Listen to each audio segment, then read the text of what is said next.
Sector 30ના સ્મશાન ગૃહમાં અંતિમ સંસ્કાર કરવામાં આવી રહ્યો છે। અત્યારે જે વિધિ છે તે ચાલી રહી છે।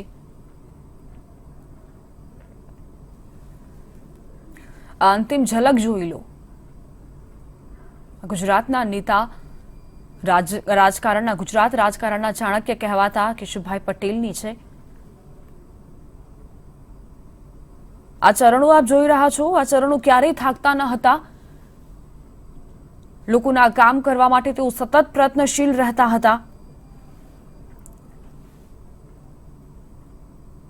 લોકો પોતાની સમસ્યાઓ લઈને આવતા હોય ત્યારે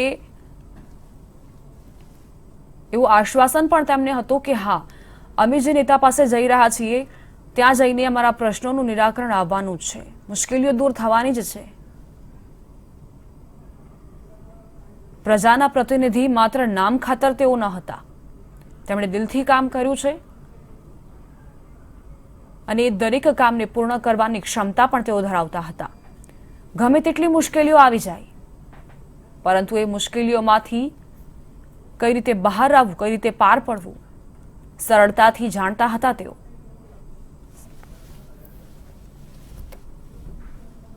સૌ કોઈ પ્રણામ કરી રહ્યા છે।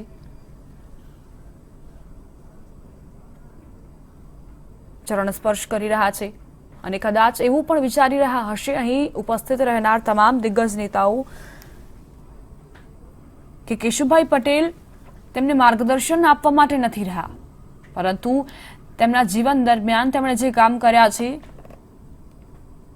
તે જ યાદ કરીને કદાચ રાજકારણમાં તેઓ સક્રિય ભૂમિકા અદા કરી શકે।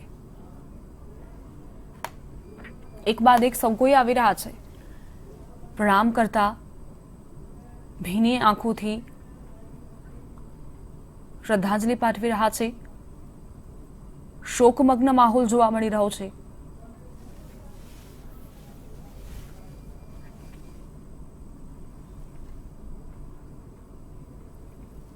કેશુભાઈ પટેલને અંતિમ વિદાય આપવા માટે પરિવારની સાથોસાથ રાજકીય દિગ્ગજ નેતાઓ પણ ઉપસ્થિત અને હવે થોડી જ ક્ષણોમાં પાર્થિવ દેહ પણ પંચમહાભૂતમાં વિલીન થઈ જશે।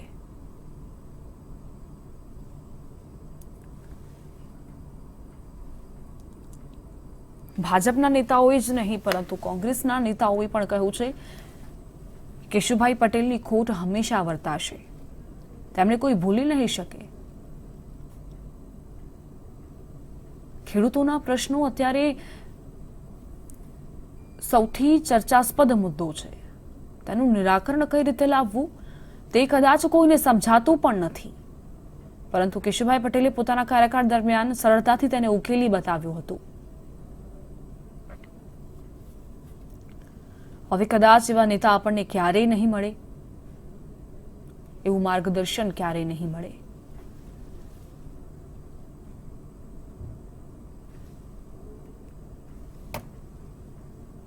ગાર્ડ ઓફ ઓનરથી સન્માનિત કરવામાં આવ્યા।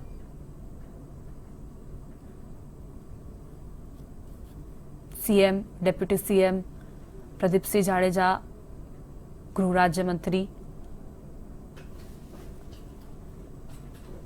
સૌ કોઈ અહીં ઉપસ્થિત છે।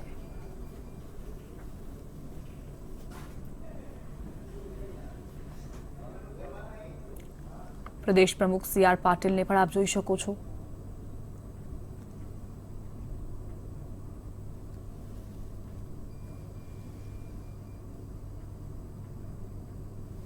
પીએમ મોદીએ પણ ટ્વીટ કરીને શ્રદ્ધાંજલિ પાઠવી હતી અને તેઓ પણ આવવાના છે આવતીકાલે પરિવારજનોને સાંત્વના પાઠવવા। 24 જુલાઈના રોજ 1928માં વિસાવદરમાં બાપાનો જન્મ થયો હતો। તે દરમિયાન એ બાળકને જોઈને કોઈએ વિચાર્યું ન હતું કે આવું મજબૂત વ્યક્તિત્વ જે આગામી સમયમાં રાજકારણમાં એક નવા જ ઉદાહરણ પ્રસ્તુત કરવાનું છે। પરંતુ જેમ જેમ કેશુબાપા મોટા થતા ગયા, રાજકારણમાં સક્રિય થતા ગયા, સંઘમાં પણ તેઓ સક્રિય હતા, કટોકટી વખતે તેમણે જેલવાસ પણ ભોગવ્યો, પરંતુ ક્યારે પણ તમામ મુશ્કેલીઓ વચ્ચે તેમણે આત્મવિશ્વાસ નહોતો તૂટવા દીધો. તેઓ વિચારતા હતા અને જે વિચારતા હતા તેને સફળ કરવામાં પણ સતત પ્રયત્નશીલ રહેતા હતા. જે કામ કરવું છે તે કરવું જ છે કોઈ પણ હિસાબે.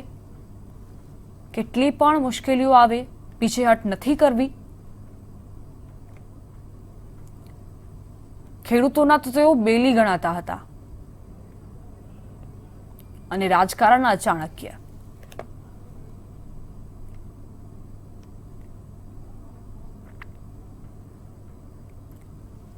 રાજકારણમાં જે ભૂમિકા તેમણે ભજવી હતી અને રણનીતિ ઘડવામાં તેઓ માહિર રહેતા હતા તેને સૌ કોઈ યાદ રાખવાના છે. અંતિમ સંસ્કાર માટે તૈયારીઓ ચાલી રહી છે. પરિવાર પણ અહીં ઉપસ્થિત છે.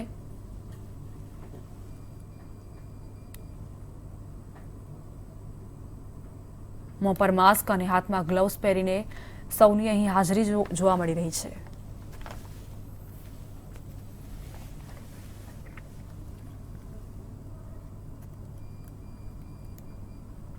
પહેલા ગાર્ડ ઓફ ઓનર આપવામાં આવ્યું. સૌ કોઈએ બાપાના ચરણ સ્પર્શ કર્યા અને હવે અંતિમ વિદાય માટે તૈયારીઓ જ છે તે કરી લેવામાં આવી છે.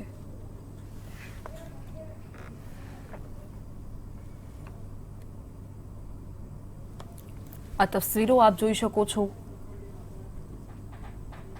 ભારી હૃદય સાથે ભીની આંખો લઈને સૌ કોઈ અત્યારે ઉપસ્થિત છે.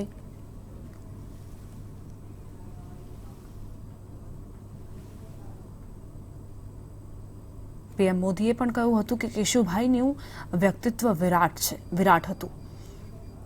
દરેક વર્ગ માટે, સમાજના દરેક વર્ગ માટે તેમણે જીવન સમર્પિત કર્યું અને તેનું સમર્પણ જ લોકોના દિલમાં તેઓ રાજ કરે તે વાતની સાબિતી આપે છે.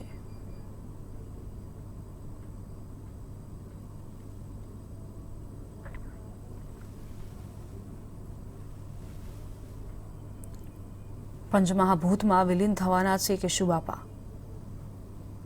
ભાજપનું શૂન્યમાંથી સર્જન કરનારા નેતા અને હવે તેઓ આપણી વચ્ચે નહીં રહ્યા.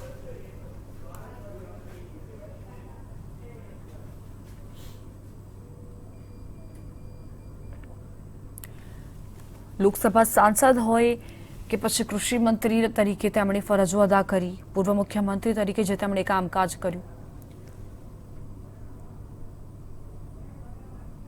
એ અત્યારે પણ સૌ કોઈને યાદ છે. હવે થોડીક જ ક્ષણોમાં મુખાગ્નિ આપવામાં આવશે. ગુજરાત રાજ્યના પૂર્વ મુખ્યમંત્રી કેશુભાઈ પટેલને મોટા પ્રમાણમાં અહીં લોકો ઉપસ્થિત નજરે પડી રહ્યા છે. પૂર્વ મુખ્યમંત્રી કેશુભાઈ પટેલ જે પંચમહાભૂતમાં વિલીન થયા.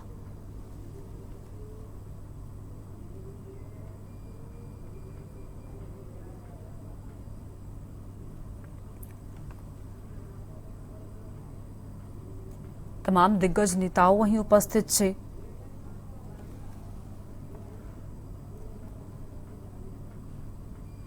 ટ્વિટર પર પણ સૌ કોઈ પોતાની લાગણીઓ વ્યક્ત કરી રહ્યા છે,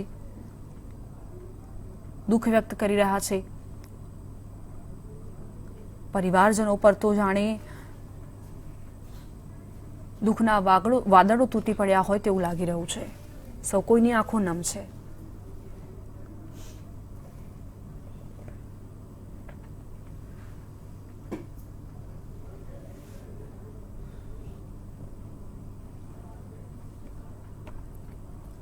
બસ હવે અંતિમ અનંત સફરે પૂર્વ મુખ્યમંત્રી કેશુભાઈ પટેલ.